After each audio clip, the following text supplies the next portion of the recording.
night is ended, and the chill air that lingered with the darkness begins to give way to the first warm rays of sunshine.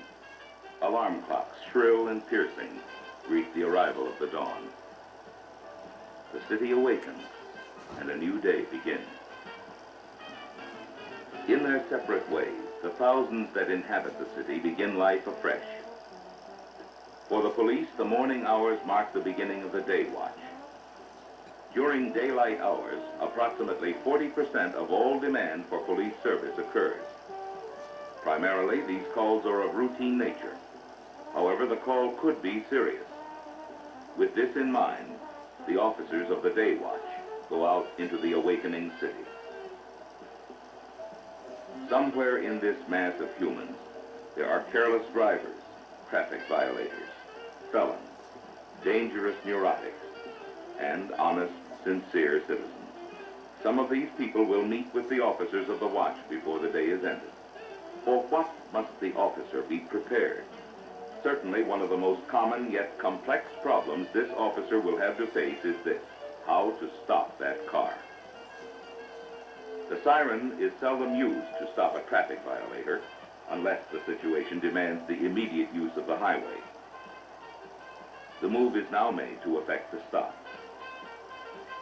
As he nears the suspect's car, he must be prepared. No vehicle stops are routine. This may be a traffic violator, nothing more. It may also be the last violator he ever stops. The police car is brought to a position at the left rear of the violator, causing him to look back at you. Watch for sudden stops. His attention may be had by short blasts on the horn.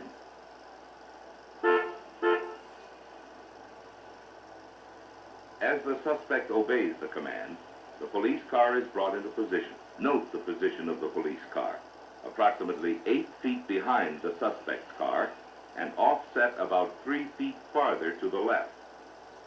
Communications should be notified as to location, activity, and license number before the officer exposes himself to possible danger. A written record of the violator's license is made. This will assist later investigation should any unforeseen injury come to the officer. As a final precaution, the officer removes the keys from his car. Who is waiting inside the protective shell of that car? Felon, neurotic, dangerous, and erratic, or plain citizen, docile and resigned? At this moment, there is no answer, only potential danger for the officer. Having parked slightly to the left of the suspect's car, the officer has provided himself with a safety zone along which he can walk. In this way, he is protected from traffic from the rear, and he can focus his full attention on the violator. The officer must use every opportunity to observe the violator. A suspicious move might be seen from this angle and afford the officer the needed time to act. In taking a position to question the violator, stand to the rear of the violator's front door. This forces the violator to turn and look at you, placing him at an added disadvantage. The fact that nothing suspicious has been observed yet does not eliminate the potential danger. A casual readiness may still provide the margin of life and death. Alert observation should continue throughout the interrogation. And don't be misled by charm. Constant observation sometimes yields surprises, like this rather large supply of checkbooks. No, not the wallet, just the driver's license. The overabundance of credit cards should further arouse the officer's suspicions.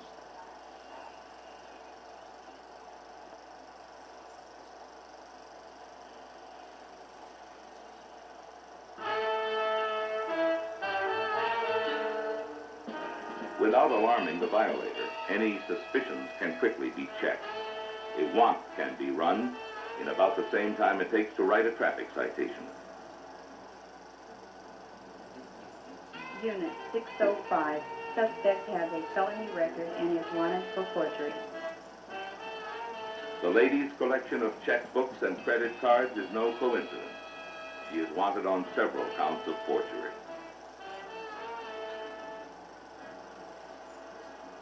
A traffic violation results in the capture of a wanted suspect, simply on the basis of careful observation. The watch moves into its final hours. But for the officers on duty, new problems can arise in minutes. And in terms of minutes, the remainder of the watch is long.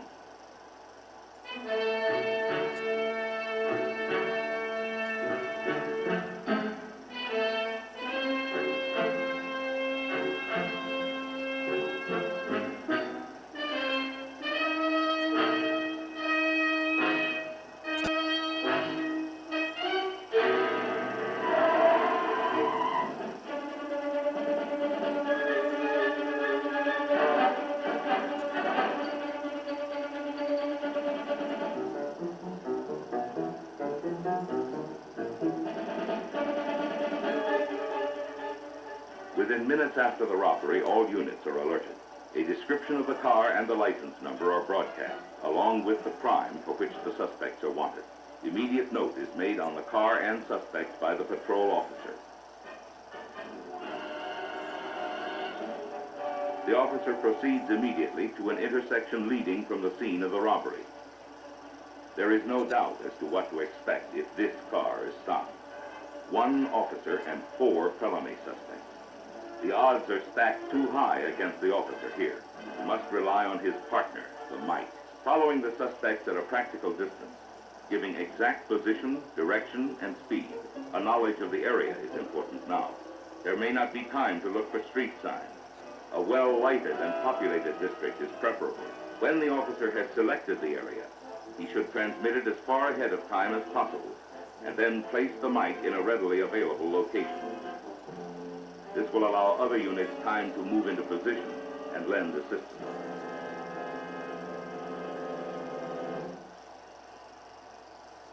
If trailed too long, the suspects may become suspicious and attempt to outrun the pursuing car. The siren here is a psychological advantage. The moment the car is stopped, the officer immediately commands the situation. Turn your motor off and throw your keys out of the car. This eliminates an escape potential. Keep your hands in sight. No, not up. In sight. Hands up could have been a fatal order. 4, 2, 7, 5, 4, 2, The men in the front seat are told to place their hands on the windshield, palms up. Those in the rear seat are ordered to put their hands on top of the front seat, palms up. Even though they are stopped, the officer should not attempt to effect the arrest beyond this point alone. His advantage is in his position. He should wait for help. The second officer takes a position at the right rear of the suspect's car. When he is in position, the officer taps the car and makes enough noise to let them know that more than one officer is present. He should keep a close surveillance on the suspects through the rear window. Now the suspects are ordered from their car. They must get out one at a time on the right side in specific order. First, the man in the right rear. The second officer controls the suspect as he gets out of the car. Put your hands behind your head. The suspect is directed to kneel and then cross his legs.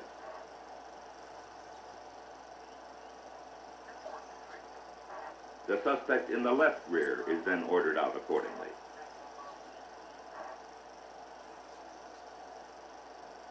The man in the right front is given the same command. The second officer maintains control of the suspects as they are positioned. Finally, the driver is ordered to take a position beside the others.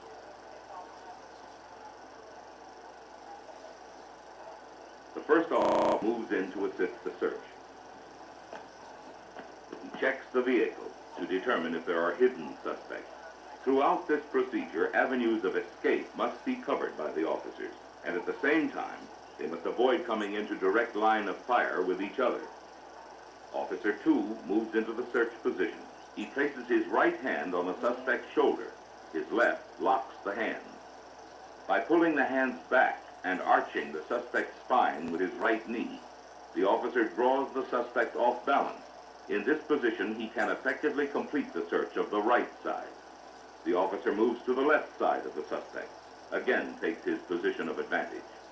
Then he completes his search by placing the suspect on his stomach. The weapon found by the officer is placed at the guard officer's feet, well out of reach of the suspect.